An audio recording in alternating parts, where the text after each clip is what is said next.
So the plan for today is to get Odie shipshape again. Right now there's a lot of chaos inside.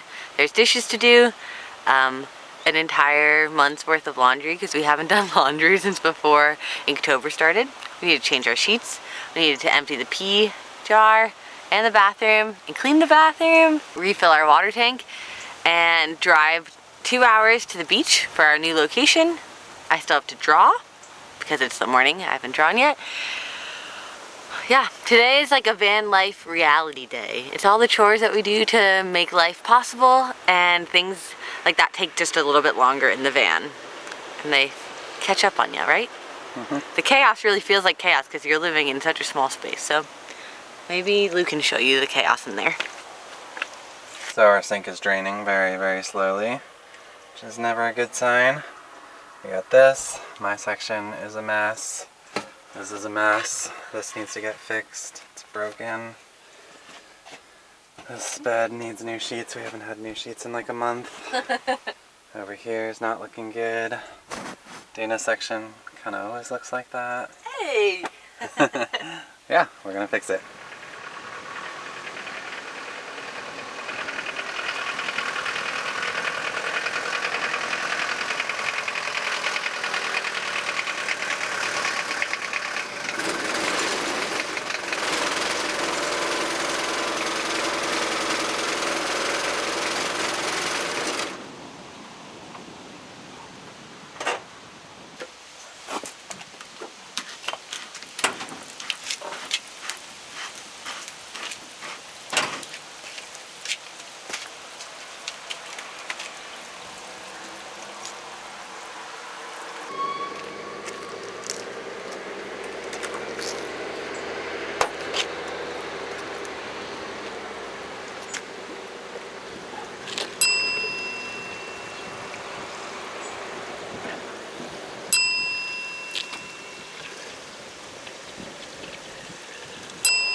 Just where it was needed, gleaming black as night, cloistered in injustice, dead in the eye of time. Nobody is losing, faces merchant change, but your face remains the same.